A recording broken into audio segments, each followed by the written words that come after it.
It's time for the show that brings the magic right to your speakers. Ears up!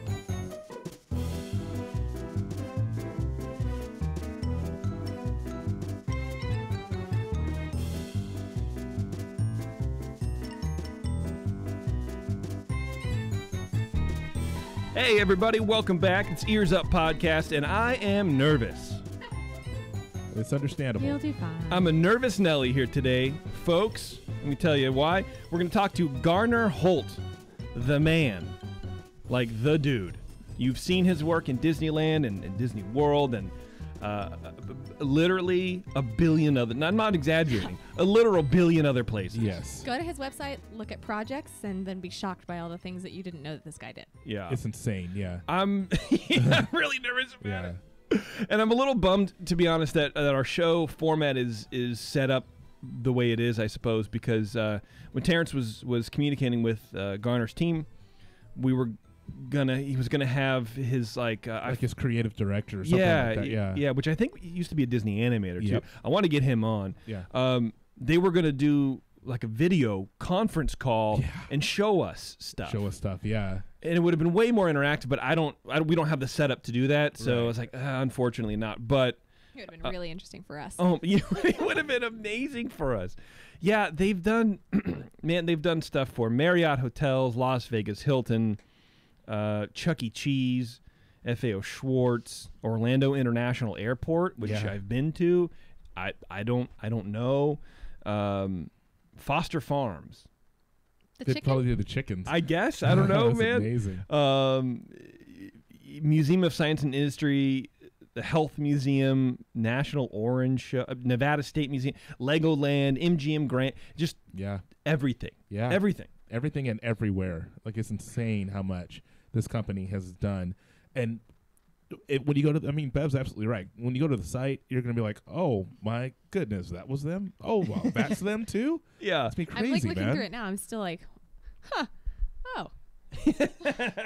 Cool. So we'll get Garner here on in just a little bit, in about 10 minutes. We do have some questions from the chat room already. Yeah.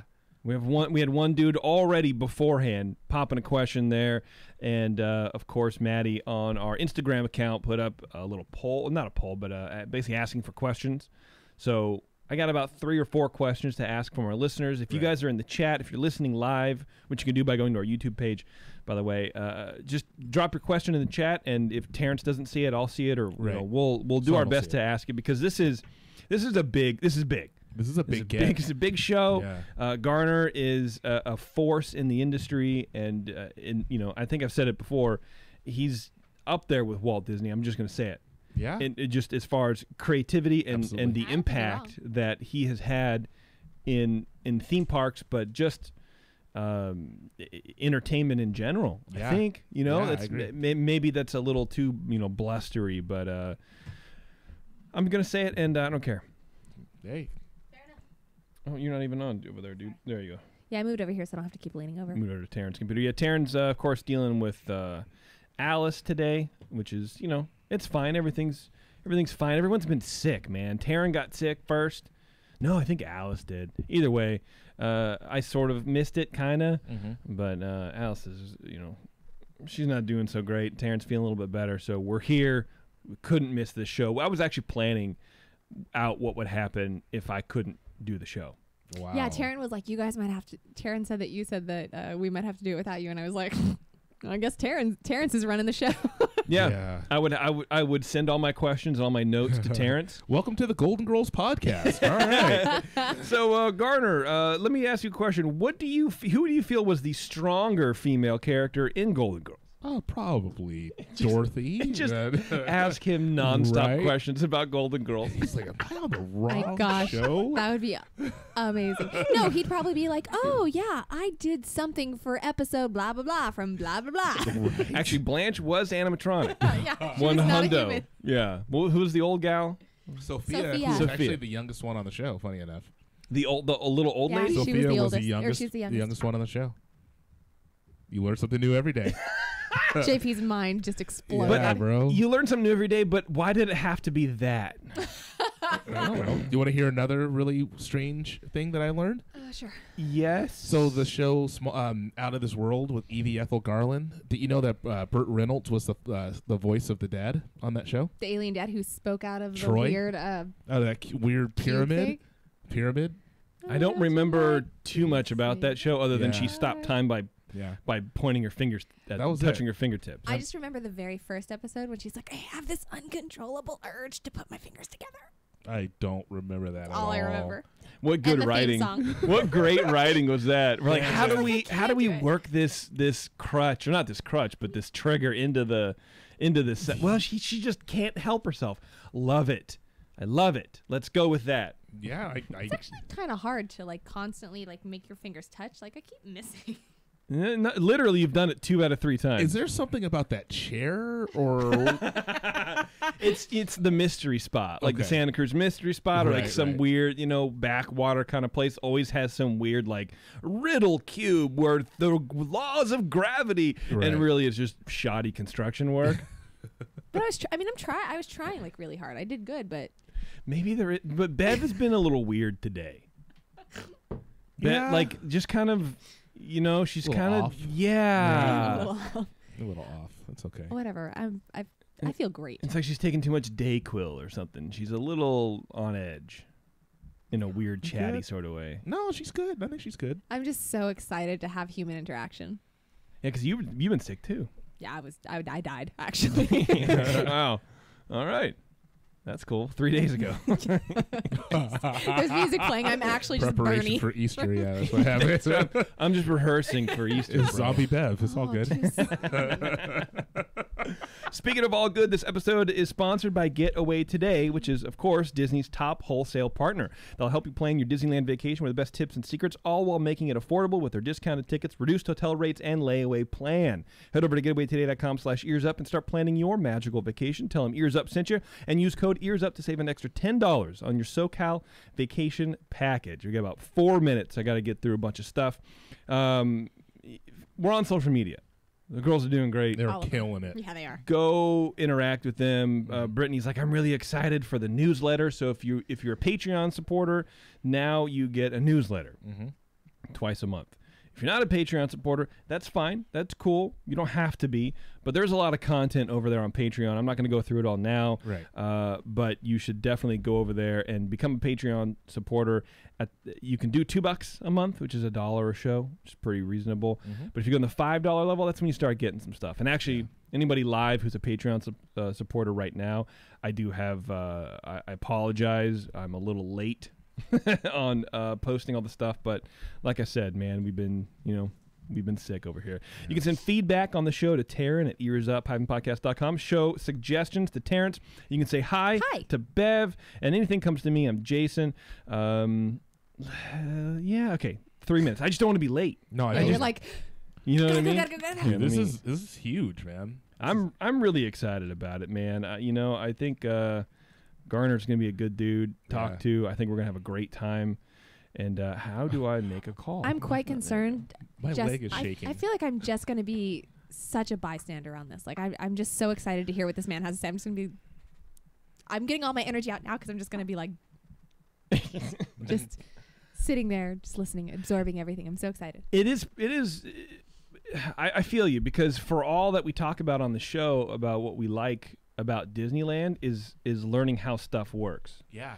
And this is the guy who This makes is the it. quintessential This is the person guy to who speak makes it to. happen. This is my right? John, man. I'm telling you. I'm telling you, baby. Never Give my again. John. Give my John back. Go to etsy.com/covears if you want to support the show. You can browse our selection of great t-shirts and, of course, Cove Ears. If you see something you like but you want it in a different style or a different color, message me in that store. Spread the word of our show. That's how really we kind of get up there in listener numbers and grow our little community. Of course, interacting with social media. But, spread the word here. That'd be great. Listen to us on Google Play. If we haven't told you that before, go ahead and do that. If you do any kind of internet shopping, you can use our Amazon link on the homepage. And that's about it. I just breeze through like all of our announcements, which I realize are kind of annoying probably because they're repetitive, and I'm sure, but I try to make them fun and lighthearted by not burping into the microphone.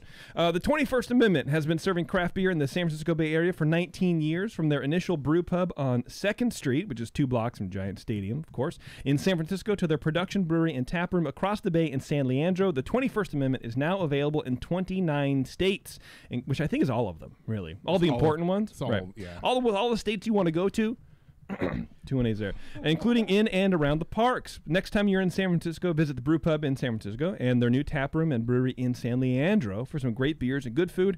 And be sure to ask for the 21st Amendment wherever you find good craft beer. Okay. Like DCA. Like DCA. Also, That's right, baby. I think we're ready to call Garner. Are you because you look like you're gonna throw up? I was 2 hours ago. I was upstairs like trying to rest for not being sick for the show, so I feel a little unprepared, but I'm okay. We're just gonna go with it. Oh my God, we're calling him. The number you tried to call. Yeah. Why am I? Yeah. Why do you want to use my microphone? I guess. What is happening right now? Why aren't you calling? Why don't you ring? Hello, phone call. Ring, please. There we go. I'm taking down questions as well. Okay, you got that. Yeah, I got that. God, I got. I'm seriously nervous. Hello, it's Garner. Hey, Garner, this is Jason over here at Ears Up Podcast. How you doing? Good. How are you? I'm doing well. Thanks for asking, man. Thanks for joining us tonight. I really appreciate you taking time out of your life to come and sit. Absolutely. Do I sound okay? Do you want me to be on hold the handset? I'm on a speaker right now. Did I sound all right? Or? No, yeah, you sound great. Actually, I wouldn't have known. Usually you can tell, right, when someone's on speaker, but no, you sound great. Okay, cool. Yeah. Well, yeah, again, thank you. I'm a little nervous. We were talking about it a little bit before the show because there's so much to talk to you about and so little time that it's kind of like just throwing a dart at a dartboard to figure out where to start. Yeah, please do. Give me your entire history in 4 minutes, please. Yeah, well, I could. No, so Garner Holt, you have been basically in business since you were 16 years old. Oh. Is that right? I got that right? In 1977. Yeah. You founded a company. What were you making back then that was already sort of like polished enough to sell as a product and sort of get into this industry? Well, I don't think anything was really polished at that point. I think that it was, just some feeble attempts at some holiday things. Mostly it was haunted houses. I kind of started out in the haunted house business. That's what I did in the backyard. And then basically it turned into doing it for malls. I contracted my first mall haunted house, and actually I was still 15. My parents had to drive me to work at that point, and it was a haunted house actually inside a mall here in San Bernardino, and it was pretty successful in it. But and that led to other seasonal and basically holiday type displays and other things, Christmas and all of that. So that's how I started out. Were you just always kind of fascinated with robotics and all that kind of stuff, or how did you get involved making those type of would you call them animatronics? Well, it wasn't really animatronics in the beginning. It was a lot of I kind of scrounged and scraped, and I didn't really have the money to do anything. So my first animated figure, which was my Uncle Sam figure I did for the bicentennial back in 1976. I made him out of, I made kind of a steel frame for him, and I made, hinges, like door hinges for joints. But the steel frame, I didn't even have any way to buy any steel. So unbeknownst to my dad, I snuck back into the back pasture of his ranch and used a hacksaw to cut some fence posts apart. Nice. Those became the steel structure of my first animatronic figure. I love it. Did you eventually replace that that fence? Probably a horse might have gotten out or something, but I animatronics of the future, you know. That's right. Awesome. That's right. Yeah, I've always been fascinated by how, you know, robots and animatronics and moving figures kind of work. And you know, I have a couple of friends who are trying to teach me, or at least, you know, tell me where to look. And for some reason, you know, gears that move an actuator or a rod to go up and down, I wouldn't be able to build one if I just was like, here's a fence and a hacksaw, you know, cut this up.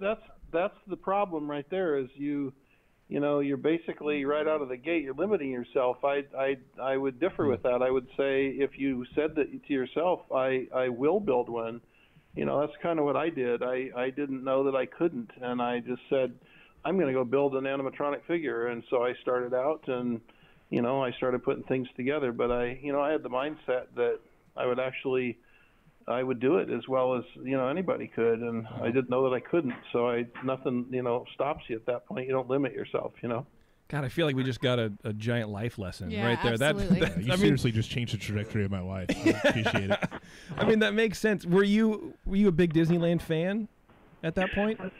Yeah, well, I basically, you know, I don't know if you've heard the story about how this all started, but I basically, you know, I had been to Disneyland when I was really, really small, you know, 4 or 5 years old, and then, but I didn't really remember it. But I did see you know, one night a television show came on a Sunday night on, you know, the World of Color, Disney's, and I saw the Osmonds touring the Haunted Mansion at Disneyland. I had no idea they had such a place because I liked the Munsters and I liked monster movies, and, you know, I liked all those kind of things, and I couldn't believe what I saw. And I saw, you know, a back behind the scenes tour of the Haunted Mansion and how they built some of it. And I just, you know, I remember to this day running in my parents' bedroom and saying, Mom, Dad, could you take me to this place called Disneyland, you know, and, you know, and see the Haunted Mansion.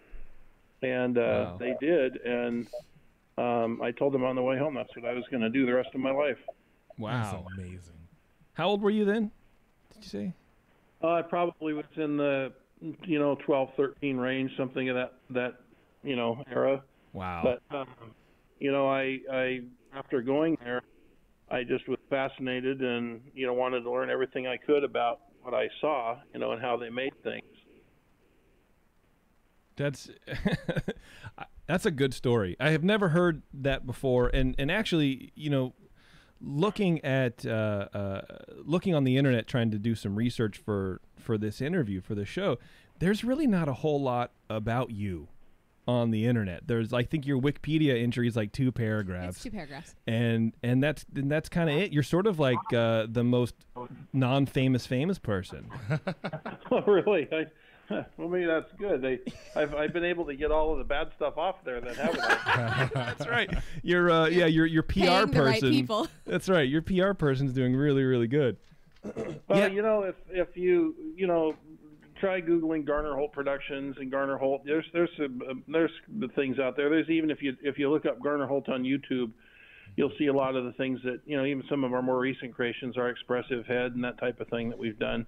Oh yeah, expressive Lincoln head and all of that. we're definitely getting to all that. And one thing I was told to talk to you about specifically was Wendell the Unicyclist, which is on the YouTube page. So if you guys are listening live or whatever, go to Garner's YouTube page. And be prepared to have your mind blown. Yeah, Wendell the Unicyclist he's an animatronic figure on a unicycle, but he's not supported by anything.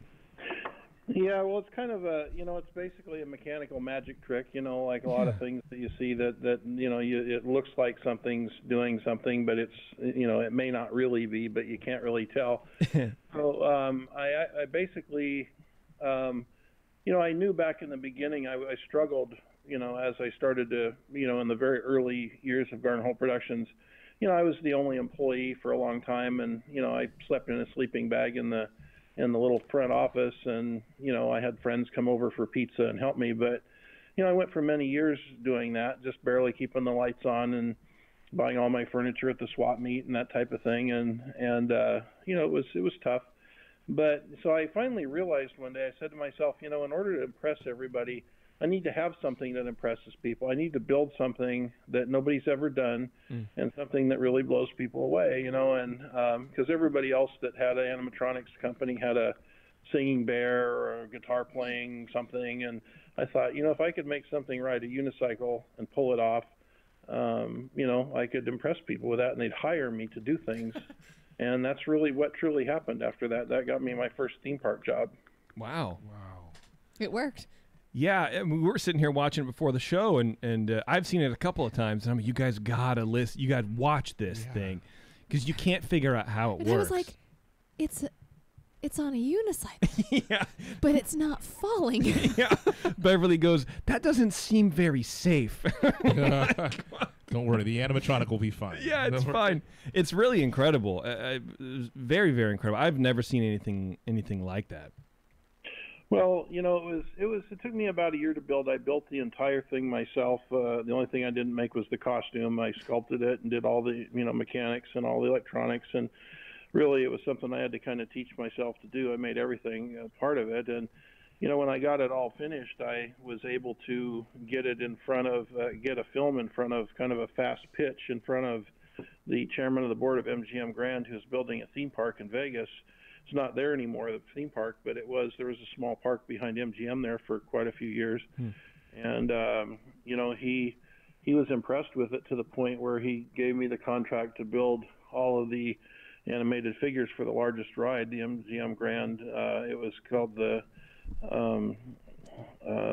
what was it called? In my mind just went blank, but it was a raft ride. It was Grand Canyon Rapids, it was called. Okay. You know, a lot of figures, and it was you know, quite an undertaking, because at the time I had no theme park experience. I've never built anything for a theme park or an attraction. I had no employees at the time. 6 months I had to complete the largest ride in the park. Wow. And so I pretty much didn't sleep for 6 months. No pressure. Yeah. You know. Is it different designing a figure for a theme park than, say, for you know, I don't know, some of the other non-theme park areas that you've done work for?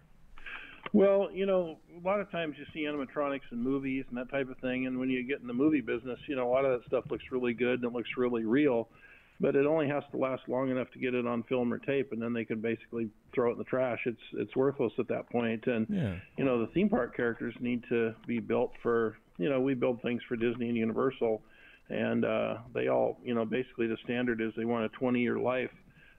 Based on, you know, the basic structure, and then of course you can maintain it in that. But you know, these things have to last forever. You know, look at the pirates in the Pirates of the Caribbean. They've been drinking and carrying on and waving their swords since 1967. You know, so and they look great. Yeah, they you know, these things got to last a long time in the park. You know, you can't have any downtime. The guests get unhappy. You know. Yeah. Was that a learning curve for you, or you know, to figure out how to build more a longer lifespan into your figures, or is it sort of inherent in building something like that?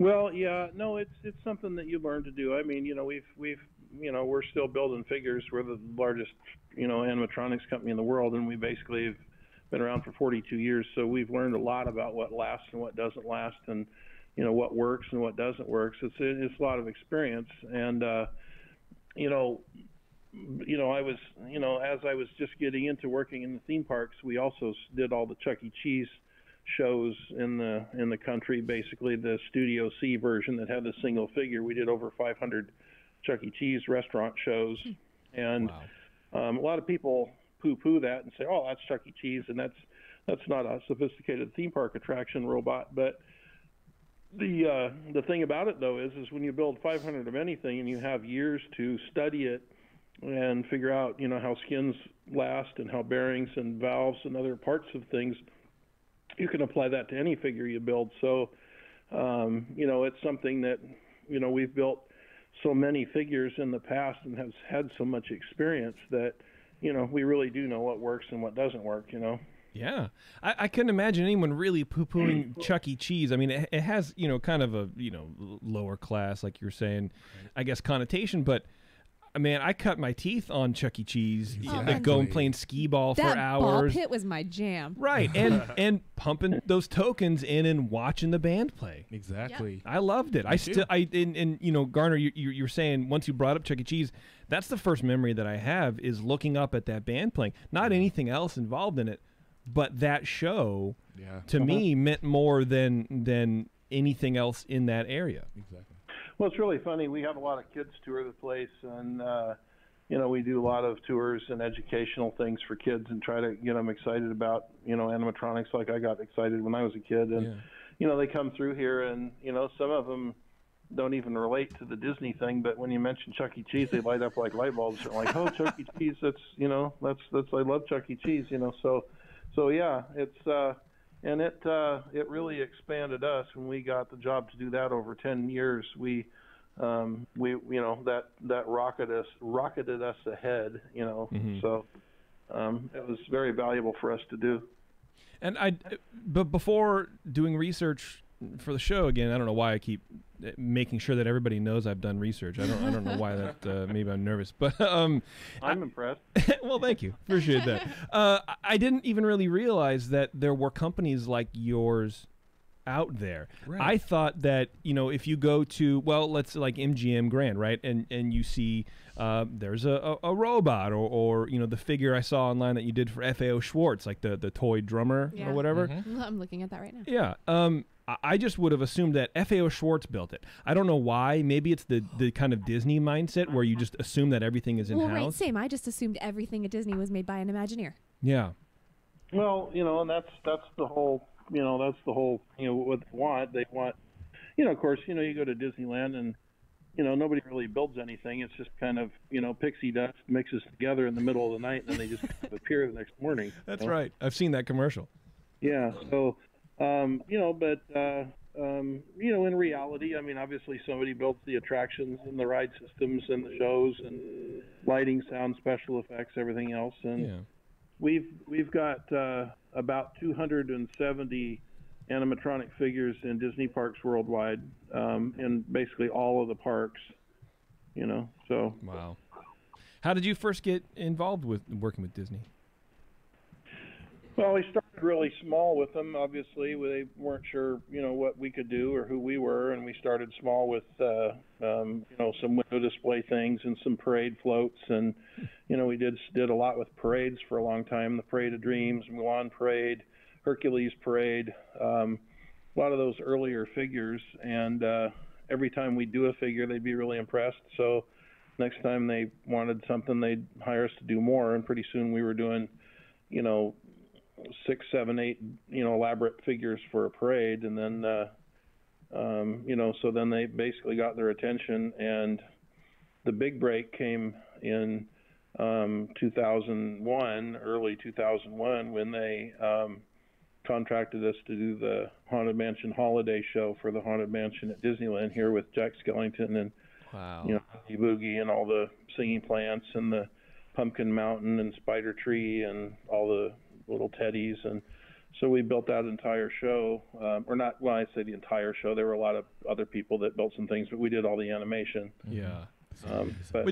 Which is kind of cool, because seeing as the Haunted Mansion sort of piqued your interest in building animatronics, and then here you are basically coming full circle. Yeah, coming full circle, but also you're sort of being handed this iconic thing, not only iconic ride and showcase, but an iconic movie for people, weirdos like me, who you need to blend the two together so you don't offend like the die-hard Haunted Mansion people, but also the die-hard Night Before Christmas people too. And it seems like a giant responsibility, but that is very, I don't know, karmic, I suppose, or well, you hit the nail on the head, you know, because even before I went to Disneyland, after I heard about the Haunted Mansion, I saw the Haunted Mansion record in Kmart, and my mom bought it for me. Yeah. I was in 4th grade, and I did I memorized the record, I acted all the parts out in my classroom, you know, for a show and tell, and so the Haunted Mansion was a really big thing to me. So jump forward, you know, way forward to, you know, from the 60s to, you know, 2001, when I put Jack Skellington in the Haunted Mansion, that was the first time that anybody anywhere had ever put a high-end animatronic figure into a classic Disney attraction, and it wasn't internally built by Disney. It was the first I was the first outsider, and then it was actually in the Haunted Mansion that I always dreamed about, being involved in. So it is a full circle thing, and it is really kind of strange. I bet. Were you? Did you go backstage and start investigating how all the effects work? That's exactly what I would do. The first thing, here are the keys. Go ahead and figure. And I'd be looking under stuff. You'd be under the. We had free reign of the place for months. Oh my God, it's amazing. He's living your best life. We did, we respect everything there, and it's an iconic place to me, and it was great, but we did have to do a lot of work in there to put the show in, from everything from up in the attic, I should say the real attic, not the attic that you go through there, but, and, all the way down to the bowels of underneath. We had to go inside out and backwards to make everything fit in there and work, and it was really exciting. And then, about 2 years later, we get a phone call and Imagineering says, well, guess what? Japan wants the same show for their Haunted Mansion in Japan. So we okay. So we did a bigger show there, had more Jacks in it, had more Sallys in it, and so it just kept kind of rolling on. Well, I'm not even so. I have no idea how many employees you have with your company right now, but you obviously cannot clone yourself. So we have a question from the chat. He'll just build an animatronic of himself. Go cut his dad's pins down. We have a question from the chat. We have an electrical and a software engineer, and he's wondering, what type of engineers do you look for your company, and what are some of the skills that someone would have to have in order to get hired by your company? Well, we have, so many people. We have about 70 employees right now, and we have a number of different people, and maybe between 3 or 4 to maybe 12 people in any given department. And one of the greatest things we look for is just a really super enthusiastic and friendly attitude, and somebody that really loves doing this and wants to do this. I could take just about anybody that's intelligent and has a certain skill, and you can put them to work, but you really like the people that really want to be here and love what they do and enjoy it and work well with everybody else. And so we have all kinds of disciplines. We have everything from we build our own controllers, and lots with electrical, mechanical engineering, mechanical fabrication, everything from welding and costuming to sculpting and paint, and just everything from hair work to figure finishing to we make eyes and teeth. And so we have a whole array of talent that is in every direction, and the people that are the talented ones in those areas are really, really good at what they do. They're some of them are the best in the world at what they do, and have lots of experience. And so we look for really good talent, really good experience with a lot of enthusiasm. That's awesome. That's awesome. That sounds great. Yeah. I got one out of 2 of those. Enthusiastic. Not the skills, but the enthusiasm, yes. When back to the Haunted Mansion overlay real fast. When that first debuted, were you nervous right beforehand? Because it is such a big responsibility. I was scared to death. There you go. I just wanted it to be really successful, and it was really kind of a difficult time for everybody, because I remember creating things and getting ready to ship the entire show and walking around the corner looking in my shop, seeing the pumpkin mountain and the Christmas tree and Jack standing there on the morning of 9/11. And just after it happened, and I have that kind of seared into my head that I walked out into the shop and just stood there and stared at all that stuff right the moment that was happening. And so it was really a tough time for everybody, and loading that in, you just kind of had this pall and this black cloud over you, Yeah. And it was really a strange time, and but Disney at the time, nobody really knew whether the Haunted Mansion show was going to be a success. The holiday show, we didn't know if it would be received well or not.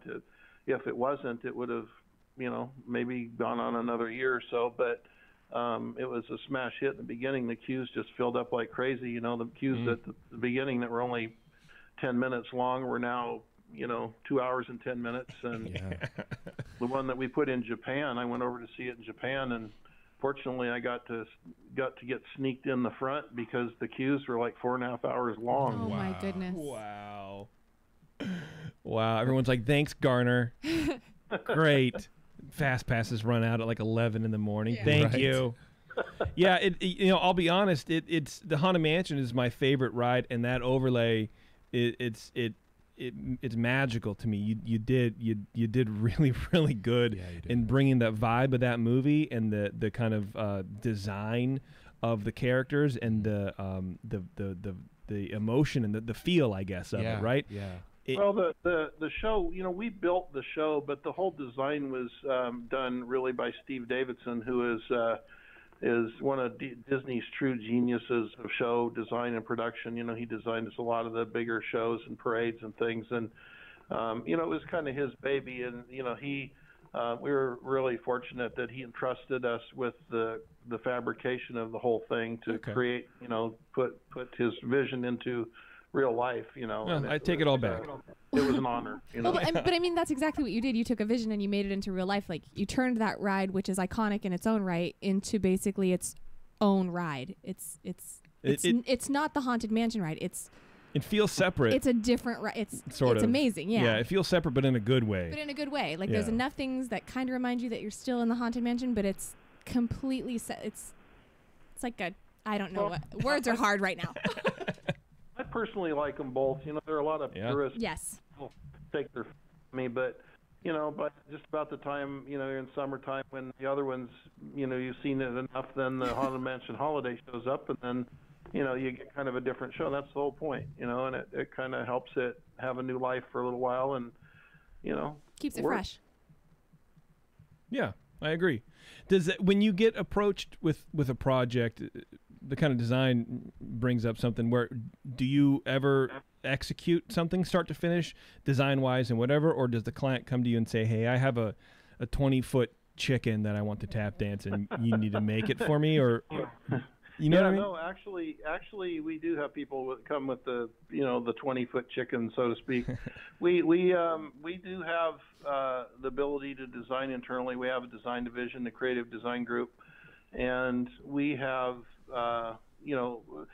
we have a whole array of customers and how they work. Sometimes, Disney sometimes will come to us and they'll have a stack of papers 10 inches thick and say, we want you to build this. And it's got everything down to the color, the nuts and bolts in it, and we just follow the rules, And then, I've had customers come to me before and say, I'm building a house in Malibu. I have $1 million or $2 million for animation, and I just want animated stuff in my house. And I'll say, well, what do you want? And they'll say, well, I don't know. You tell me, And I'll have to sit around and think of something to put in their house, and I've actually done that before. That's actually a true story. Man, I was just going to say that. If I had a bunch of money, I would want recreations of Disney rides. And maybe you can't do that because of licensing and whatever, but I would want animated everything. Animate my fork. Whatever. I would want my house to look like the Flintstones, where I would want like animated When you hit the animals. lottery, you call me, okay? Yeah, I will.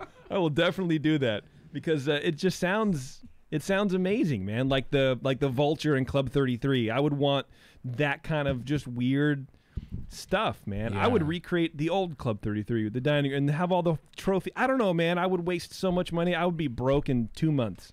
Oh my goodness. We've done a lot of work for a lot of celebrities, and I know there's a lot of controversy about Michael going on right now, but we did a lot of stuff out at his ranch years ago. Oh, we wow. had the train ride. We had all kinds of characters. We worked for, like, Neil Patrick Harris has a animated parrot in his living room. We worked for a few celebrities we can't mention, but there's been a lot of Dick Van Dyke has one of our figures of him in his living room, and so I love that it's of him. Of himself? Yeah, I love that. of himself, yeah. Yeah, you as Bert Good for him. in the Absolutely. So, Garner, when you were saying Dick Van Dyke has it has a figure, in my head I go of himself just as a joke, and it's just because of course like that makes sense. And anybody else, I think it would be a little weird, but not Dick Van Dyke because he seems like such like the most genuine person in the entire universe. Oh yeah. There's. It's fun creating things for people and, having them enjoy things and enjoy what we do and our creative talents and that, it's doesn't just apply to theme parks. We do a lot with, museums and restaurants and, all kinds of visitor centers and other attractions,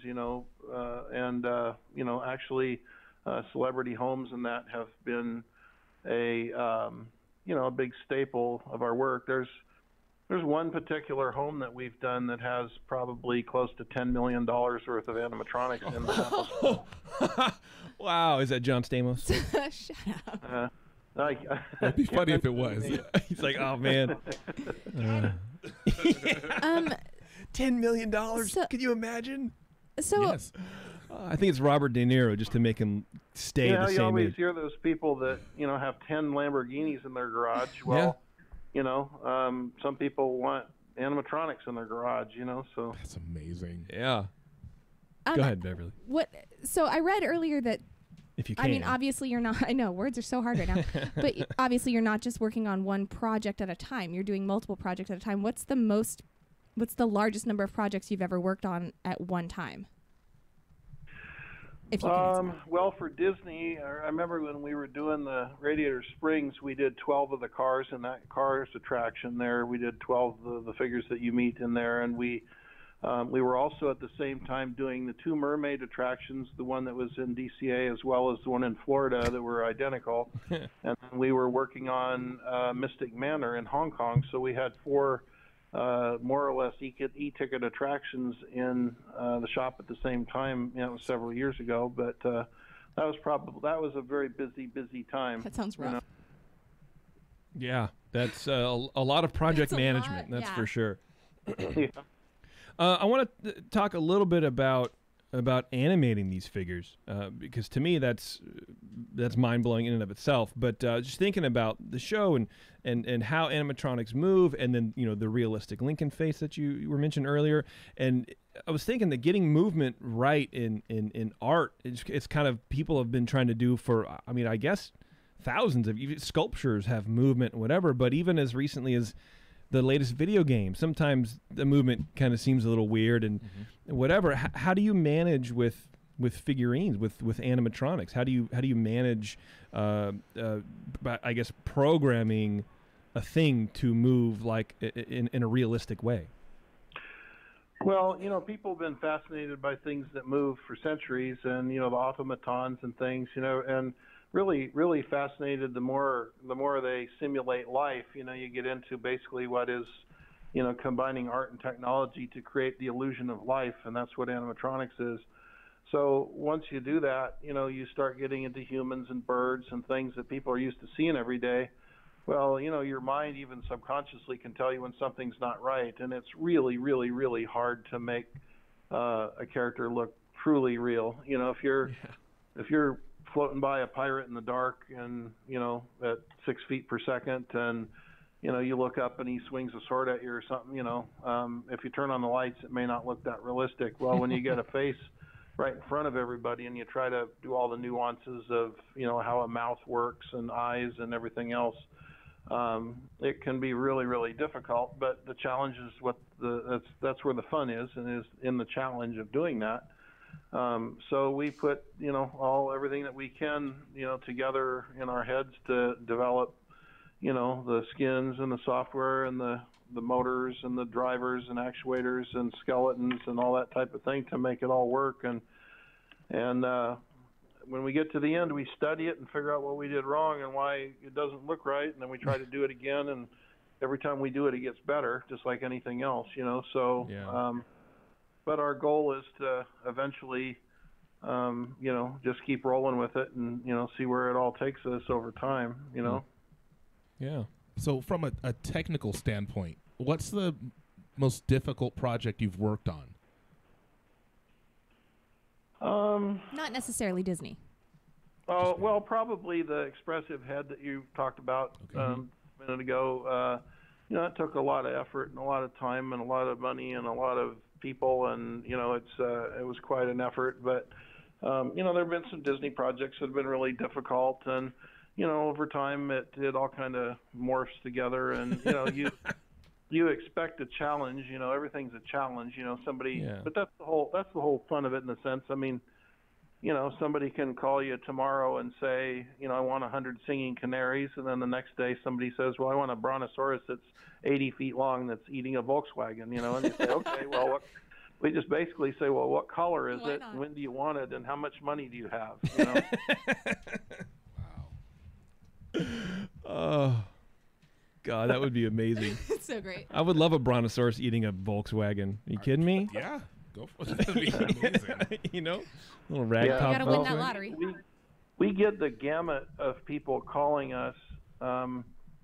And you know what? I have a marketing person that's really good at weeding them out, because, you got people that'll call you up and say, oh, I'm going to build a $3 billion theme park in my backyard. And, I'd like you to start designing attractions for us, and, Yeah. we weed through that pretty quickly. But, you never know about people.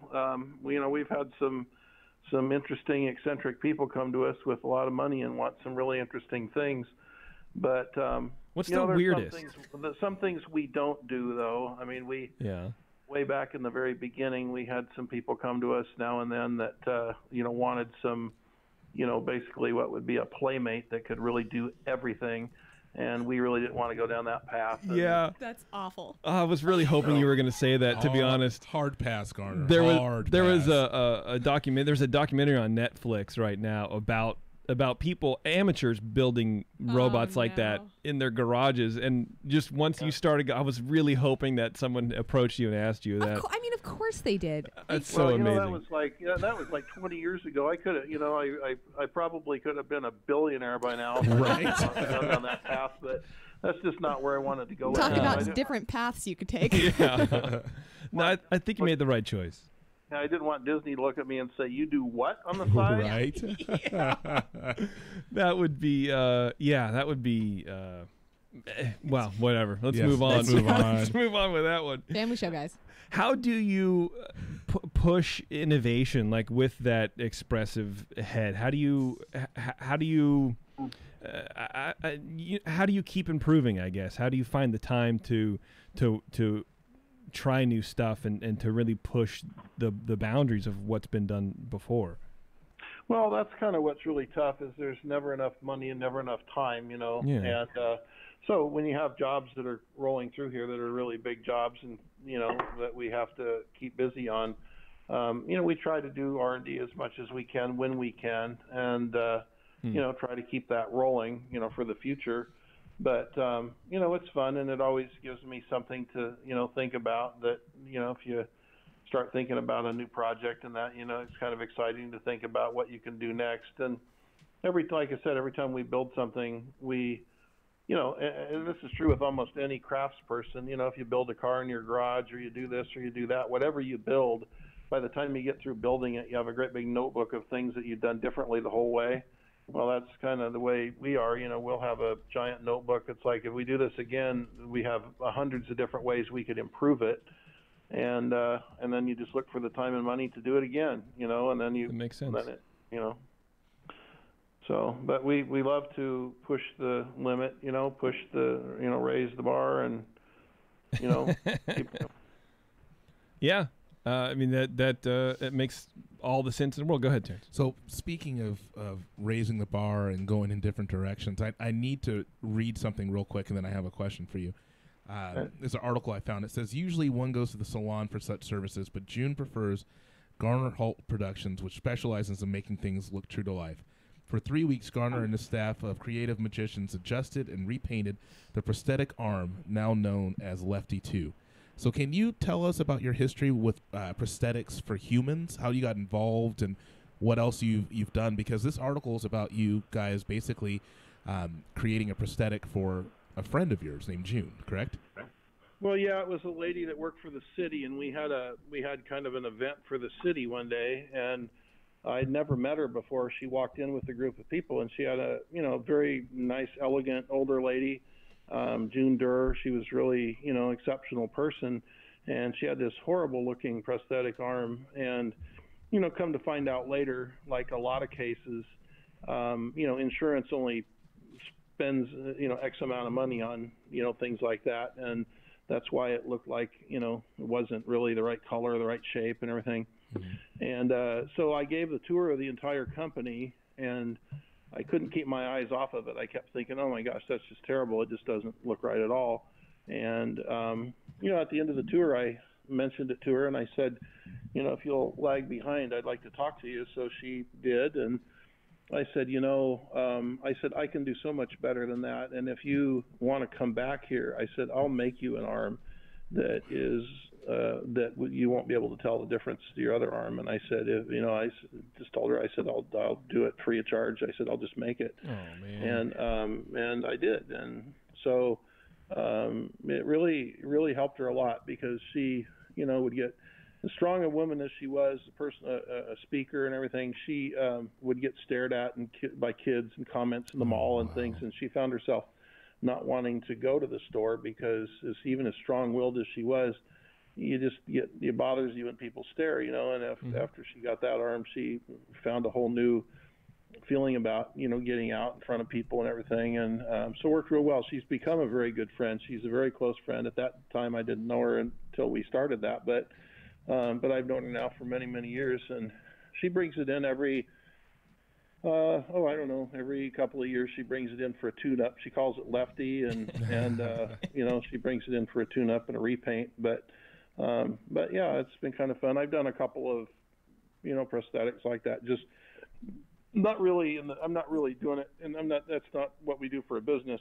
And I don't really, you know, I really can't support that, because I can't have patients coming to my factory. But you know, it's fun to try to contribute, you know, where we can to help, you know. Absolutely. That's a class act move, man. That's awesome. Yeah, that's really great. Thank you. Before we get into, I have a few more guest questions, and then we'll let you split here, Garner. But if you can just give us, I don't know, like a top 5 of your favorite Disney attractions that you've built, or figures that you built, just to give our audience something to kind of connect with the next time they go to the park.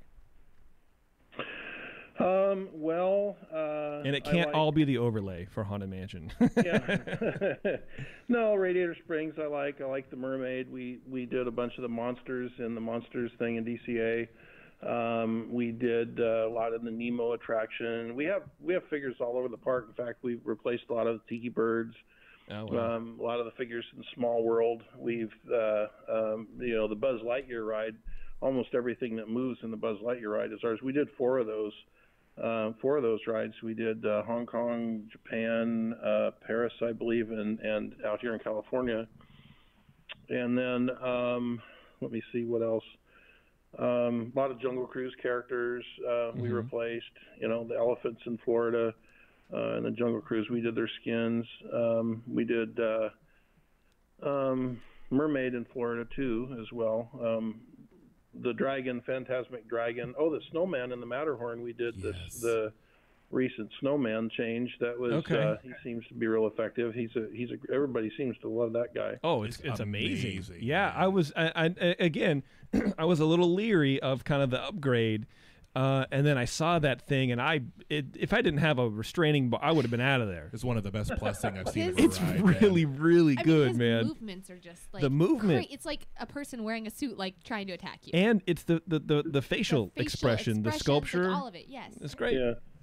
Well, we're real proud of that. He's a real iconic figure, and to have gotten to replace such an iconic figure was a real big deal for us. You know, we were really pleased with that, you know. So that's really cool. But yeah, that's we've got, you know, a whole bunch of stuff scattered all around in the parks, and you know, we're really you know, proud of the things that we've done, you know. Yeah, I would be too, man. I that's amazing. Okay, we have 3 more questions from the chat room, and then we do a little guest interview questions at the end. Very, very kind of like one-word answer, so it's not going to take up too much time, and hopefully it's a little bit of fun, and then we'll let you get out of here. All right. Besides the end result, What is the best part of the animatronic process for you?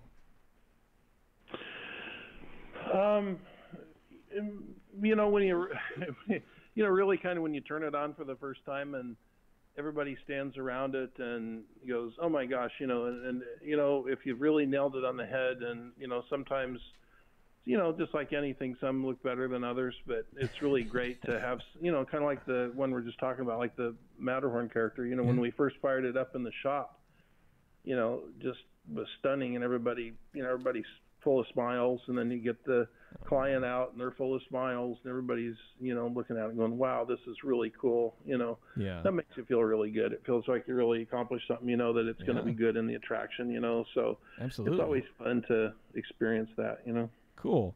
How much of the Superstar Limo ride was recycled for the Monsters Inc. ride? We didn't really take. I don't think we really took much of anything. I don't think we really. I'm trying to think back. There was a few of the characters I think they did. There were the guys that in the yellow suits, you know, the. I don't know what they are, the ones that are agents after the monsters, you know, or whatever. Yeah. I don't know what they are, but they're the guys in the yellow suits. But I understand that some of those were, you know, recycled original characters that were in there. But okay, all of the ones that we did were all of the monsters themselves, little car, and you know we did a lot of the door things, the tricks with the doors, everything. We didn't make that character at the end. You know, the Miss what's her name? The slug lady or whatever. Yeah. We didn't make her. Disney made her internal because she was going to be interactive, and they wanted to experiment with all that. But we did a lot of the monsters, but really nothing we did was really, you know, recycled from there. Okay. Man, I swear Garner's a lot like me, where it's like Garner, you know the thing, right? But you don't know the name or what it does. Like I don't know either. I've maybe seen a handful of Disney movies like ever, but I know the reference. But I wouldn't know either. Yeah, I did at one time, but you know, you get all these character names in your head, and sometimes, you know, after all these years, you know, Monsters was a long time ago. Yeah. Right. Absolutely. Have you ever turned down a project that you later regretted? No, not really. No. No, I don't think so. We've gotten to do, you know, almost anything that I've been asked to do that I was really crazy about, I've jumped at it, you know, all, you know, full feet first into trying to get it. Yeah. And, you know, it may have for some reason not gone to us, but, you know, I've turned down quite a few attractions and quite a few things, but I've never regretted it later. Usually my instinct's been pretty good, and a lot of them have turned out to be really, really big problem attractions, and I was kind of glad that I turned them down, you know. Yeah. Yeah, you don't want that headache, man, that's for sure. And then the last question from the audience is, what is your all-time favorite ride at any of the Disney parks? I would have to say that it's a toss-up between Pirates and Mansion. Nice. Yeah, boy. You know, how could you? I don't think Pirates will ever be. I don't think anybody will ever achieve the feel of that attraction. You know, it's really, you know, it's so immersive, and it's such a wonderful thing, and it brings back such good memories, you know, as a child. And then Mansion in a whole different way, you know, because it's such an iconic thing, and I was able to kind of live out my dream getting to work in it. You know, but those two attractions I think will always stick with me to be the, you know, my absolute favorites of anything, anywhere, you know. Yeah. I agree. All right, you got another couple minutes for us just to indulge us in our little questionnaire? Sure. All right. What's your favorite Disney attraction? I think we probably covered this a couple of times. Yeah. We just asked that question. Yeah. Okay. What's your least favorite? And you can decline to answer anything you want. You don't have to answer, but what's your least favorite Disney attraction? I don't know. I don't really go out to the island very often, I guess. Tom Sawyer's Island, I guess, if I had to pick one. Yeah, okay, that's pretty good. I'll pick a better one. Canoes. I don't like canoes. Yeah, those suck. Same, dude. If you want to get splashed by a 5-year-old with an oar in front of you, go on the canoes. Yeah.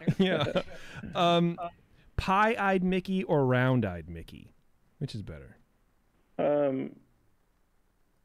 You mean the oval or Yeah. round? Is that what you're saying? Yeah. Well, the pie-eyed, like with the little, like a slice of pie cut out with a little triangle cut out of his. Oh, I like the round. Yeah. Okay, all right. What old ride should they bring back to the parks? America Sings. Yeah, Nice. that's a good one. That's a good answer. What current ride should they remove?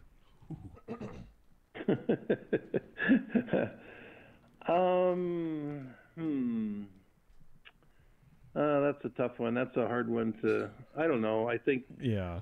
probably that one with the swings that's way up in the air in DCA. You know those. Oh, Yeah. the symphony. Orange thing that spins around. Yeah. I'd say get rid of that one.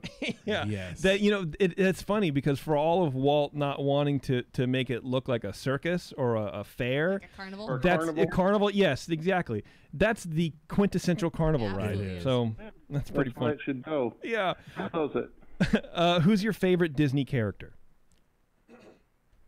Oh, I don't know. I have no idea. I'd probably say something like Tigger or something. Okay. Okay. Yeah, very, very underrated character, Tigger is.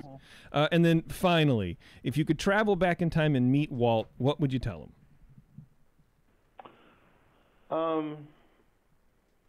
Don't live any longer than you're going to because you won't like it. God, that's such a good That is the best answer we've ever gotten.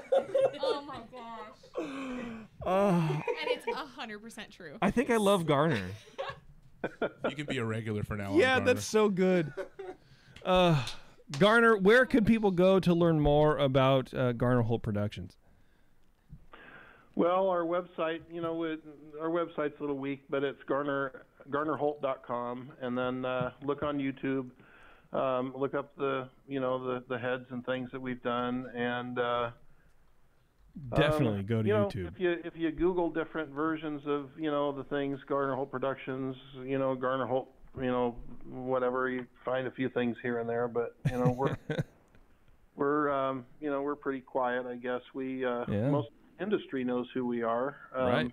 So if the fans want to, we're eventually going to start we just moved into a bigger building out here in Redlands, so we're going to start up, really heavy into the tours. We have all kinds of fun stuff out here. We're going to have an animatronic museum and ride vehicle collection and, all kinds of things that Disney people like to see. So that's all coming down the pike here pretty soon, probably beginning of next year. Wow. We got to get out there, guys. Yes, please. That would be great. Where All are right. you guys actually located right now? We're in the San Francisco Bay Area, a little town called Oakley. Okay. Yeah. So we're not too far away. Yeah, good. Yeah. All right, Garner. Hey, man, I really appreciate. We kept you a little bit longer than we promised, but thank you so much for taking the time out of your day to indulge us with some stories. And I can't thank you enough. It was really fun. Well, thank you, and it's been a pleasure, and hope to see you in the parks and you enjoy what we do. So thank you very much. Definitely. All right, Garner. Have a good night, man. Bye-bye. Bye. Wow. And for those of you who want to call Garner, his phone number is 857. No, I'm kidding. Wow, man. That was amazing. Like, I kind of don't even really know. Where to go from Just there? end the show. Like, he kind of did a mic drop. There's nothing we could do from here. Right? The portfolio gallery on his website, like I've been looking at it for like 45 minutes. There's so I much, just- and it's not. It doesn't really tell you exactly what is where, but if you're a Disney fan, you know the things that you know. Exactly, Right? yeah. And it's like, Not even just Disney. and I kind of, like I said, in all honesty, there's so much to do with him that it's very hard to pinpoint a thing. And so I kind of lost some angles about where to go, but what a great interview. It was And fantastic. yeah, like I said, we kept him a little bit longer than we promised, but I could have kept him for. we could have kept going. I still had half a page of questions. Yeah. We have to have him back on or Absolutely. interview him down there in Redland. Well, we're trying. I know. That's one of the things. Hi, Taryn. Hi. How you I'm doing? Here. I'm okay. You all right? Yeah. Yeah, you sound great. Okay. Wow, that was good. That was amazing. Man, that was His a good time. answer to what he would tell Walt That's was And amazing. he's absolutely right. Don't live longer Bruh- than you have to bruh, because you're not going to tap- like it. Tap out. Just be done. Oh, man. But like that, I He's don't one of know. us. Well, okay, so I was listening upstairs, and when he gave everybody the life lesson, like I literally was like, before you even had said that, I was thinking about Jason is wallpapering our dining room, and Because it's 1984 again. Right, exactly. Yeah. well, and I thought about you when like you're doing that kind of stuff, like when you're putting up like a mirror or shelf or something, and I feel like it would actually really help you if you came from a place like, I'm gonna do this. Mm-hmm. And I was like, when he said that, I was like, wow. I was like, that is profound. It really is. It And is, then you yeah. guys were like, that was like a whole life lesson. I was like, that was like therapy. Yeah, it really. Absolutely. And you know, I've been reading a little bit. Well, not actively searching out this topic, but I've read some stuff recently about the art of, or the what am I trying to say, the helpfulness of just doing something, even if it's half-assed. Yeah. Yeah. Because if you put 50% of your energy into hanging a shelf, that's 50% more energy than not doing it. So you actually did it. You miss 100% of the shots you don't take. Right, shoot or shoot, baby. Yeah, he's right. But it's something. There's something to be said for not being hung up on having it perfect. And I told Taryn today when I was hanging the wallpaper, it's sticky. It's that sticker wallpaper, so Yeah. you can like reapply it. And it's great, but it also comes with its challenges, you know. But it's way better than like applying the paste and lining it up real and wallpaper sliding is the it. worst. It's terrible, right? I was like, I'm a perfectionist, but I'm also, I think, the lazy perfectionist. If I was going to start a blog, it'd be called The Lazy Perfectionist, because I want it done right, but then halfway through, I know what it's going to take to do right, and I don't want to do it because this is a lot of work. So same. I totally get it. Because I want it, but I still want it to be done right. Yeah. Well, and like he doesn't want somebody else to do it, so he is a Oh. perfectionist. Bro. I think it's controlling, I would really. rather but- Probably. outsource. Yeah. Yeah, I don't think Becca's listening to this show. There's times where I just do things wrong on purpose, so she'll do it. And I'm Wow. like, I don't know how, huh? Well, I'm supposed to rinse the dishes before? Oh. Sorry, I don't know what I'm doing. Yeah. Oh, okay. So, you know, you should probably that's a job you should probably be doing. Probably. That's what you tell. Yeah, that's exactly. Yeah, Oh, I'm like- not going to say that. Oh because, no, he would die. yeah, my couch isn't very It has to be comfortable. her idea. That's Yeah. true. We just got some feedback. Because we didn't have feedback Okay. before, right? We just got a feedback. I'd like to read it. We got feedback during. Is it Yeah, about literally that right show? now. That's insane. Okay. Literally right now. Okay. This This is the world is- we live in now. This is from two people, Maddie and Mackenzie. Okay. Okay. Hello. This is the first one's from Maddie. Hello, my name is Maddie, and I hear Ears Up with my mom.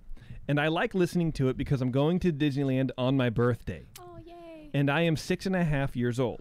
Oh. I am excited because I'm tall enough to go on all of the rides because I'm 49 inches tall. I love Ears Up because you talk about some stuff I know because I went to Disneyland when I was 3 years old. I also like learning about the rides and the history. I love it because I also get to spend time with my mom. I like all of you guys. And then she says ... and women. Aw. Maddie, comma, first grade. That is so cute. Maddie. Wonderful. My favorite is I love Ears Up because you talk about some stuff I know because I went to Disneyland when I was 3 years old. And I think, you sort of remember that age as like a toddler, and you think you're like, you know everything in the history of Right. the world because you're 6, dude. Yeah. And like, I remember the thing, and this is Crazy what, smart. that's what matters. Right. Is the, Man. this next one is from Mackenzie. Hi, Bev. Hi, Mackenzie. Hi, Taryn. Hi. Hi, Terrence. What up? Hi, Jason. Hi. It's My so name sweet. is Mackenzie. I love listening to your show because it's very interesting because I'm going to Disneyland this summer. I would bet for Maddie's birthday. I would like to know what the most interesting rides and attractions are. My personal favorite ride is Splash Mountain. Sincerely, Mackenzie, 5th grade. Wow. First of all, I want to go back Splash Mountain? to Maddie real fast.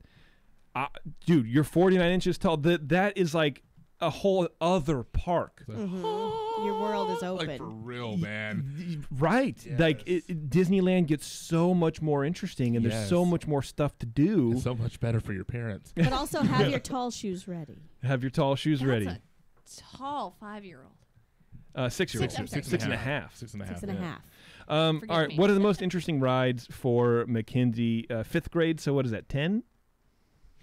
10, 11. Yeah. Yeah. Yeah. All right, 10.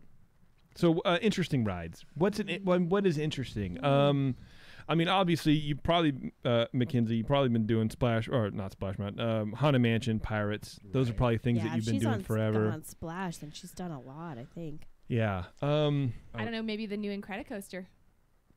Yeah. Or I would say around that age, I really started liking Big Thunder Mountain Railroad. Ooh, Big that'd be a Thunder's good one because there's a lot of nuance to that, especially in the queue, and that is a pretty immersive queue. That's a good one. I like that one. You know what might be fun too? Maybe not. Mark Twain Riverboat. It depends on how detail oriented you are. When you hit that corner and go around, it's kind of neat to see that stuff. Cool. Yeah, because it gives you different views of the park that you don't normally see, and it might give you a whole new appreciation for kind of being in there. Of course, I'm also a fan of Radiator Springs Racers. I think that's a really neat looking queue and a ride. But especially if your sister can go on every ride now, Indiana Jones. Oh yes. Oh, absolutely. Wear your tall shoes. Actually, talk about yes. Yeah. That's the one. Yeah. Mm-hmm. Yeah. 100%. Indiana Jones. Yeah. On repeat. And sit in the front. Yeah. That's another. Yeah. Try to sit on the front of every ride. Yeah. Except for Big Thunder Mountain, then you want to sit in the back. That's true. You're right. The front on Pirates, life changing. And here's a tip: lean forward before you go over the things. Not all the way, right? But just a little bit. Lean forward. The drops, it's different. I've never tried done that. that. A little before. bit, yeah. And then if you do the Incredicoaster, on any roller coaster, lift your feet up at the top. You taught me that. Oh, I swear, it just sucks you into the seat, dude. It's so good. I screamed. It grabs you by the belly button and pulls your belly button out through your other opening down there. Oh my god! It just goes brrr, and you're like, oh my god! I've lost all of my guts. No, I know you definitely introduced me to that when we were there in November before, and I was like, okay, I've got to do this every time now. It's pretty and I remember like screaming it at you, and I'm like, he's not doing it. I know he's not doing it because I don't hear him like enjoying it. I was like, oh. Let's do some Disney news. You guys want to do that? Yeah, sure. All right. It's going to take me a couple of minutes. So you guys, Oh, and if they go on Indy, they can visit Maddie, yeah. who's who does some of our social media. I know. I wanted to say that. I was like, I don't want to be like, get her to let you go on the ride 12 times in a row. But I'm just saying, hook it up, girl. Come on. Maddie and Brittany are going to be in town this weekend. They're going to the Walt Disney Family Museum. Oh wow. We're interviewing the Walt Disney Family Museum on, what did I say, April 12th. No, that's when we're going. Oh. We're interviewing them, I think, May 2nd. 2nd. Second. We'll figure it out later. But Kirsten there at the Walt Disney Family Museum, she's going to come on and we're going to talk about everything. If you haven't been to the Walt Disney Family Museum in the Presidio in San Francisco, make it a point to go there. It's amazing. Even just in the entry to the gallery, which I'm learning is a fancy term for a museum, like just the rest of the museum.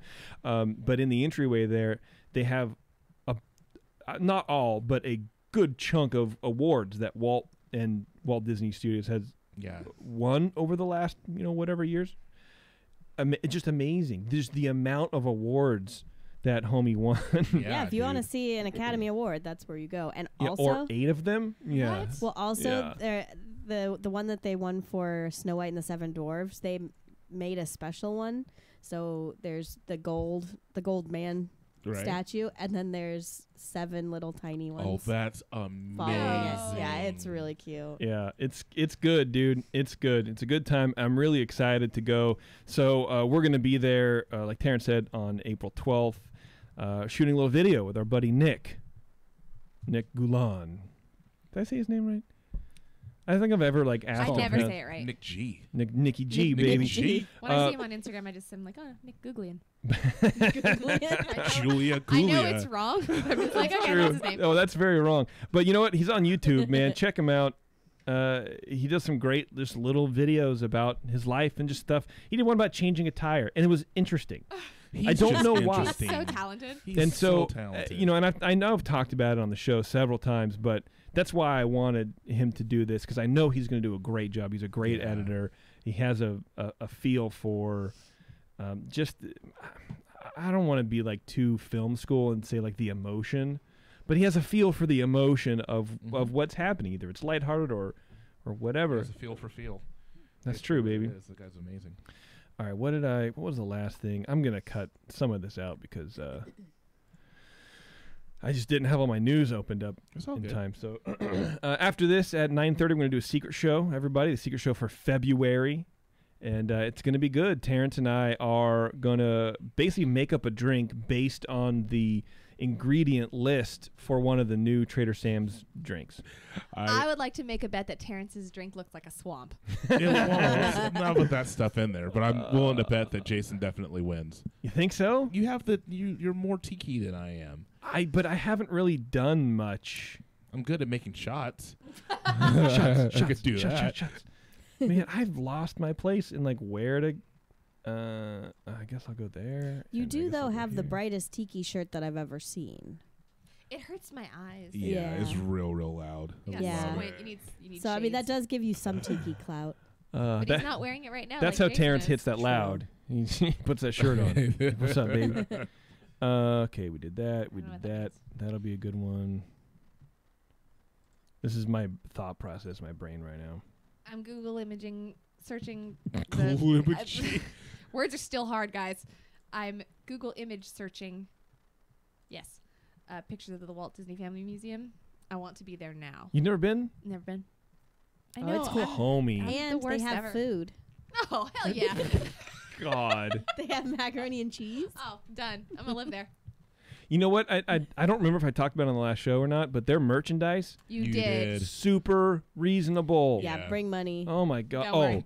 Dude. They have, I would say, 15 to 20 little golden books. You know, the little golden books? And I'm gonna Dude, so much just cool stuff. It's Nice. great. Anyway. Oh, wait, I got to find the I audio don't think now. Abby has. I think we have like 2 little golden books. I think I'm gonna start Alice a collection. Yeah. Yeah, They're $5. She loves What? Yeah. I'm sorry. Thank you for screeching into the I microphone. apologize. Jason's gonna yell when he's reading, be like, listening "Oh." to this back. Press room, ears Sorry, up, Lulu. Spectrum. You want to go to the press room, guys? Sure. No. Why? No. I don't know. We didn't do anything wrong. I mean, Put Terrence in the did. press room. I didn't do anything this time. It's more like Are you sure? It's called the I press room. apologize for. Depressed room. Future with all the news that's fit to cover. It's the Ears Up Disney News. Sorry. It's all right. I'm in a good mood. I'm sorry. Everybody in here forgets how microphones work sometimes. It's all right. It's all good, baby. As a wise man once said, Terrence, it is what it is. It is what it is. Was he wise? That's Terrence's favorite expression ever. All right, there are new Dole Whips happening at Walt Disney World, which people call Walt Disney World Disney, and Yeah, they I call don't like Disneyland that. Disneyland, and it always throws me. And but what's annoying is, I mean, people do it just regionally, and that's fine, but it's when journalists, quote unquote, do it, and they write articles that say Disney Dole Whip cones. New Disney Dole Whip cones. What is that? Where? What are Yeah. you talking about? Why? What? I immediately go Disneyland. Yeah. Because that's just where anyway. The new Adventure is Out There cone is inspired by the movie Up. It features a yellow colored soft serve, which That's new and exciting. very, very good descriptions there, which makes it look like a regular old Dole Whip, but don't be fooled, it's actually mango flavored. It's swirled into a teal blue cone and topped with colorful milk chocolate candies made to look like balloons. Can I tell you everything that sounds good so far? There you go. Yeah, right. I'm looking at a photo of it. I mean, look, this is the Instagram culture. It's all for Instagram. I mean, you know, you can kind of see right there. It doesn't look good. I mean, it's very Instagrammable. It's balloonish, I guess. Yeah. Whatever. I don't understand. I mean, mango's good. Is it? When I could eat it, I enjoyed it. Oh my god. Oops, but it's hold like on. Go it's out of here. one of those food. It's a flavor Classic- that well, is it's also- artificial and it tastes artificial. And if it's real, Yeah. it's actually something that more people are allergic to than not. Oh, Really? interesting. I I didn't did not know realize that. that. Yeah. The high cone, HEI, hi, Isn't that a brand? It's hey. hey. Hey, oh, is hey, the hey, like chicken. the chicken. Oh, the hey cone is inspired by the Moana character Hey the rooster. Oh, And you can find it at Aloha Isle Refreshments. It combines the original Dole Whip with a new pink raspberry flavor in a teal waffle cone, and it's topped with a red sour candy ribbon and a candy eyeball. Too much. So it's made to look like a rooster. So here's the everybody look at this. That is terrible. That's terrifying. It is terrifying. It looks just like Hey though. It does look just like him. I kind of like it. No, it looks like a radioactive squid without a body. It looks like a tongue like that's attacking you. Star. it It's looks pretty horrible. mangled, and with the eyeballs, it looks very threatening. Right. And basically, H.P. Lovecraft could not have made This is a a more scary thing to look at. Can they just make creative. like a Dole Whip that tastes good? Is that possible? No, inherently no. Like whatever that flavor soft serve is, that looks nasty. Finally, the Lost Princess cone is based off of Tangled, because everybody remembers that movie, and is a yellow lemon Dole Whip flavor swirled in a purple waffle cone topped with edible purple and yellow flowers. You can find that at one's cute. Storybook Treats. Shouldn't it be like a mile long? That actually is very cute, but again, It is it's Instagram, the Instagram culture. Dude. Still just right next to Hey though. Like I have a side by side and I can't stop looking at it. That's true. Yeah, man.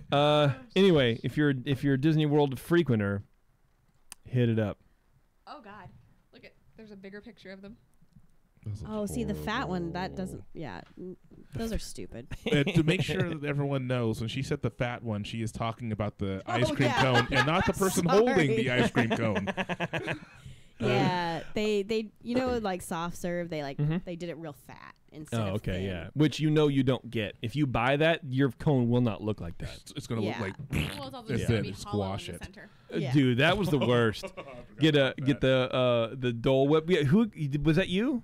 That was me. That was Oh, Taryn. That was her. Taryn That got was it. me giving it a chance. That's right. And she takes a spoonful, and it's literally hollow inside. They moved it around too much to make it look fatter than it really is, and there was nothing inside. It's There was pretty no ice funny. cream inside. It was and it tasted like Tums. pretty bad. Yeah, it didn't does, taste very acidic. good. Here's non-Disney news, but I do like talking about Harry Potter whenever we can. A surprise announcement from Universal Orlando and Universal Studios Hollywood has revealed that a brand new nighttime show called Dark Arts at Hogwarts Castle is coming later this year. Yes, please. The new show will illuminate Hogwarts Castle nightly from April 13 to 28 at Universal Studios Hollywood, and then return May 25th to 27th.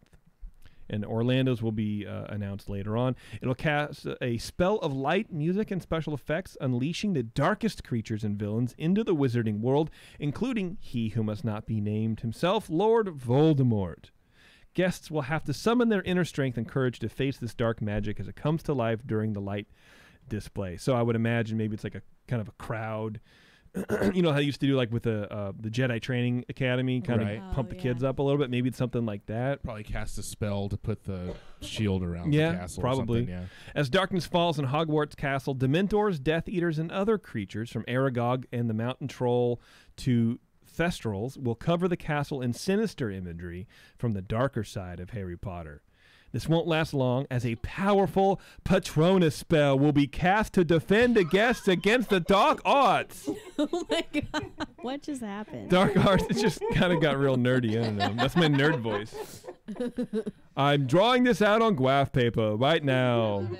Dark Arts at Hogwarts Castle will be accompanied by an exclusive musical arrangement that we played. Whatever, who cares? But anyway, That Harry sounds- Potter fan, local, Dope. hit it up, dude. I like it. What are those things? It looks cool. Wands? Thestrals? Thestrals aren't bad. No. No, they're not bad. But I was very impressed with how easily that rolled off your tongue, because every time I read the books, I stumble on that word. I don't know why. Thestrals? Yeah, I don't know, man. I'm a really advanced reader. you're a really good reader. Thank you. You're like second grade level almost. Burn. I'm like kindergarten. I'm just letting that joke really kind of not do anything. yeah, it was a bad. I'm not joke. helping you with that. This is from SeaWorld Orlando, and this is why you'll figure out why I'm reading this news to you right now. Announced today the grand opening of the 6-acre world-class attraction Sesame Street at SeaWorld Orlando. 6 acres of Sesame Street, homie. That's awesome. for me. That's ridiculous. I don't know why. Dude, honestly, I feel good. There's a little, on the artwork, there's a little billboard with Cookie Monster on it, and I legitimately felt happy No, so, for the okay, first time in years. So is Cookie Monster? So Cookie Monster then is a celebrity now in the Sesame Street area? Because he wasn't a celebrity in regular Sesame Street, right? I don't know why. What? I'm just trying to figure it out. That's just kind of strange to me. I don't know. I thought you would be immersed like you're actually like a character in Sesame Street. Oh, You know what I mean? I think you're visiting Sesame Street. Oh, okay. That's, I think, the point. I don't know. Well, yeah. For the it opens on March 27th. For the very first time, take a walk down Sesame Street, and bring your family to the neighborhood. Your favorite furry friends. Call home, take a stroll, and stop by the famous stoop at 123, not 227. Oh, that's such a great, great 123. show. Explore the inside of Hooper's store, and then head for big fun at Big Bird's Nest. Sesame Street at SeaWorld Orlando is exactly as you imagine. And with an award-winning parade. It already has an award. The parade has an award already somehow. How is that possible? Wet and dry play areas, rides, and an interactive neighborhood. It's more fun than you could ever dream. I can dream pretty big when it comes to fun. Don't worry about it. Cookie Monster, Abby, Elmo. They have a train. It's called, I don't know what it's called. The Cookie Monster ride. Dude, I'm not going to lie. This looks pretty dope. Yeah, I don't hate it. No, I'm pretty excited about it, to be honest. You really love Sesame Street. Like, Yeah, I don't- This is something I recently realized about you. I don't know really why. Did Just you kind really? You like Sesame Street growing No, up? I watched it from time to Okay. time, but I think I'm a lot like Alice is, where it's just you watch it for 4 seconds and then, oh, what else is there to break? And then you just kind of go and do the thing. Okay. But I don't know. I kind of have like memories of Sesame Street and the Okay. Muppets, and I think that's why I don't know. Okay. Let's see. You want to do a feel-good story, or do you want to talk a lot about Star Wars? Ew, feel good. You want to do feel-good first and then end with Star Wars? Oh, gosh, Yeah, should we we have can to do do that. Star Wars? Oh, Maybe we yeah. just Okay. skip Star Wars. No, we Then- can't skip Star Okay, Wars. then You go can Star ask Wars us so first. that we have something to look forward to. All right, here we go. Star Wars Galaxy's Edge to open May 31st at Disneyland and August 29th at Disney World's Hollywood Studios. So that's why we have to talk about it. They just Yeah. announced the opening Yeah. date Yeah. and then all the stuff that comes with that for sure. They're only going to have one ride, apparently, which is the Millennium Falcon Smuggler's Run. The other one, called Rise of the Resistance, is opening later this year. I'm going to guess that they're probably having problems with it. Yeah, I mean, why possibly. would you do that? Right. There's only 2 rides in the entire thing. Wow. Why would you open with one and Exactly. not the other? Why would you open it in Because- 2 phases?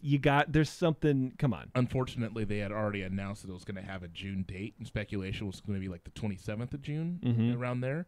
So there's no way it's going to be opening in like August. It's going to be opening in like November. That ride will be opening in November at this point. Right. So there's no point in holding off on opening the park. Just Oh, no, give you it a May 31st. Get date, and people in there now. Yeah, and we beat the deadline. Yeah. So guests, this is weird. Guests visiting between May 31st and June 23rd will need valid theme park admission, and will be required to make a no-cost reservation to access the land, subject to availability. So you go, Interesting. you go to Disneyland.com and figure all that out, and you can pick a time when you go. Guests staying at one of the 3 Disneyland Resort hotels during these dates will receive a designated reservation to access the gallery. Those are already all sold out So now. right. One reservation per registered guest. So that doesn't make sense, because if like Taryn and I go, We're both registered guests. Oh, we are? That's how Disneyland. That's how those work. oh, Yeah, you have to because you put, put like, your name on a everybody's key, name on the right? room. Got it. Okay, all right. Well, that makes sense.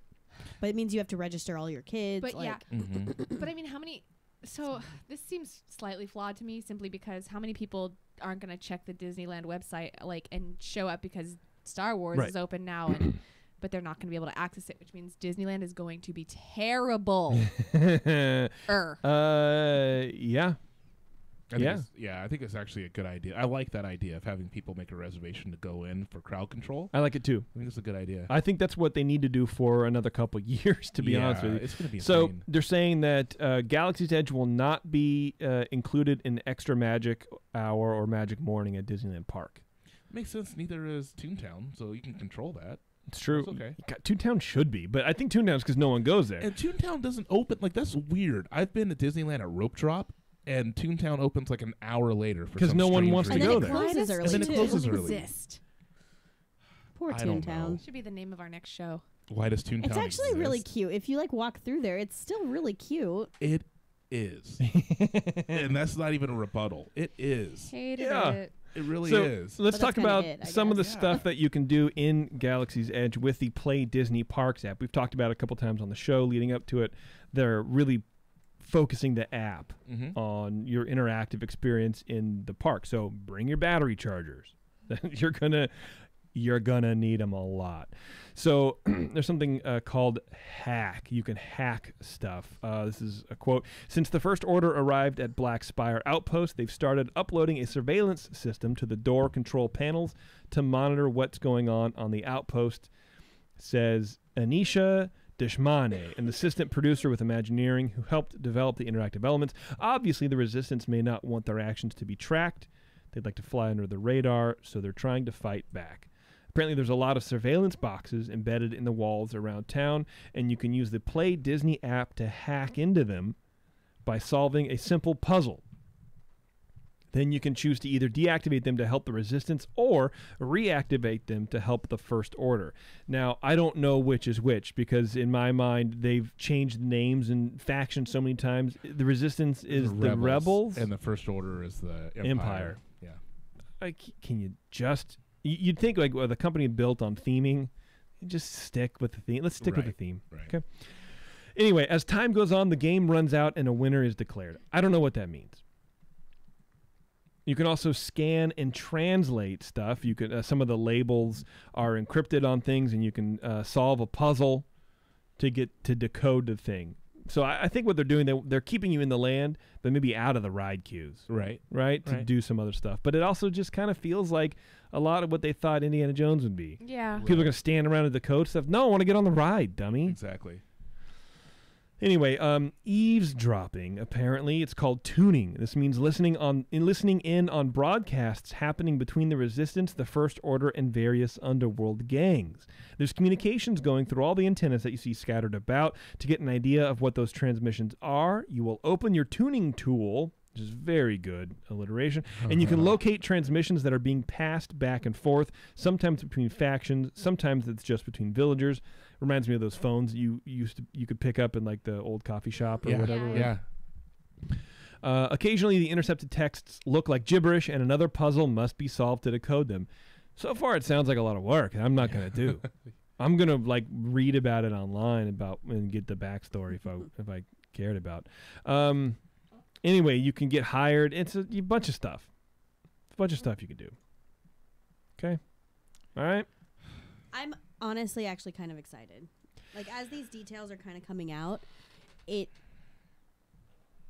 looks pretty cool. Oh, it looks great. The costumes look ridiculous. The costumes, they we'll talk do. about those They're later, but Oh, but goodness the gracious. I don't know, like just seeing some of the aerial shots and things, I'm like, No, it looks dope. It's It does gonna look be dope. pretty cool. I mean, yeah. I mean, you're not wrong. no. And I hate to say that, but All right, we got about 5 minutes left in the show because we're running up into our secret show time slot. Terrence and I still got to make drinks. I still have to figure out what I'm doing. Yeah. Couple more stories real fast. This story, I'm not going to go into detail too much, but this is why I'm tired of Star Wars, right? Star Wars Galaxy Edge Cookbook releasing November 5th, available for pre-order now. Star Wars, the cookbook. No. Yes. Star Wars, the lunchbox. Yeah. I know. It'll feature recipes from the new land coming to Disneyland and Disney's Hollywood Studios. that's kind of cool. While we don't know what's inside just yet, where does that sound familiar? This book is likely to include soon-to-be favorites from Aga's Cantina, Docking Bay 7 Food and Cargo, Ronto Roadsters Milk Stand, and Cat Ska's Kettle. Cool. I don't know, man. Do we need a cookbook for a land No. that hasn't opened yet for food that nobody's had yet? Do we need the Right. cookbook in advance for it? Come on! Give me a pamphlet that tells me how to make blue milk. That's all I need.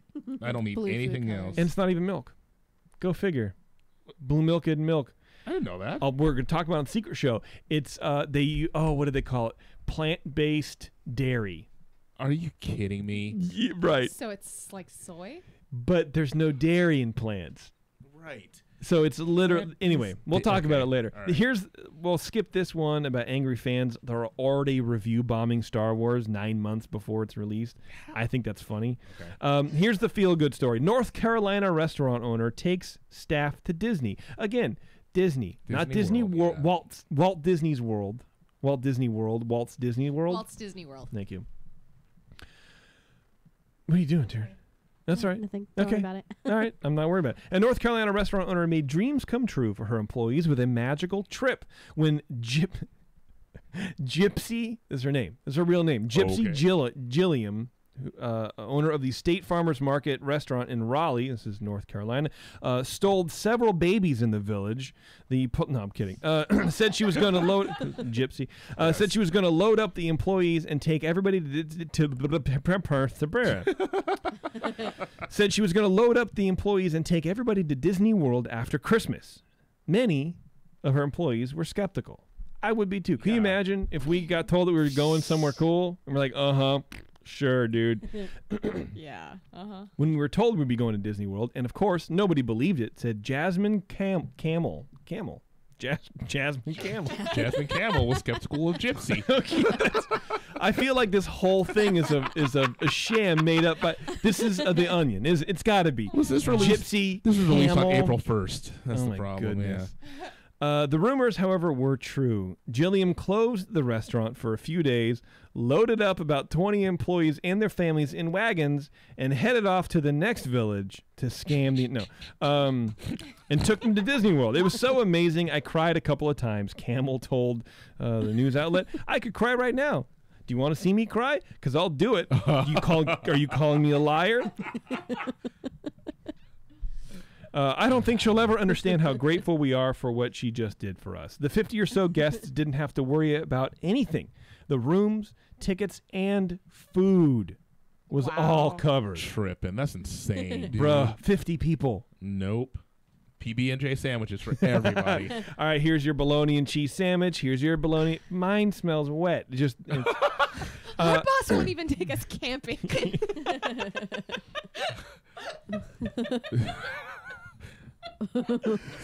Sorry. We're gonna go on this work event. You have to share rooms. You have to bring a tent. Yeah. I'm sorry. What?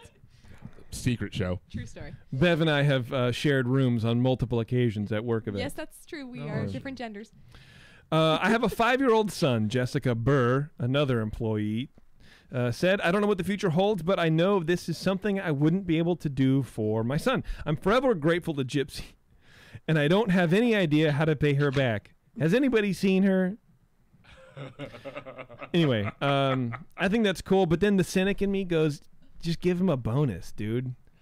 No, this is I know. No. I understand. This is him all the time. I understand. This is why you can't but in give my him mind, gifts. I would rather have the money. But No. you wouldn't use that money for any. Like, she made memories for them and gave them a special experience. I'm sorry. I thought this was America. I'm in charge of my own memories. Thank you very much. And if I want to pay off my car early instead of spending 4 days sweating in the sun in Orlando, waiting in line for a ride that we've done 4 times already, guess what? That's what I'm going to do. Yes, ladies and gentlemen, I do share a room with him when we have to go on work trips. I mean, again, totally nice, sweet. I love it. That's just, I can't help it. I Sorry. actually like that more than the bonus. Agreed. I really do. Same. Most people do. Normal. Well, we don't even know that you guys are real people. I'm a robot. Garner actually created me. I'm a robot Garner. I'm a robot car. I'm a robot Garner. Anyway, thanks to Garner Holt again for holding it down today and giving us about 45, 50 minutes. Probably longer than he should have, but for 45, 50 minutes talking about Garner Holt Productions, talking about just all sorts of stuff. I really enjoyed that conversation. Yeah. He seems like a really nice guy and super nerd, and I love that. Yeah.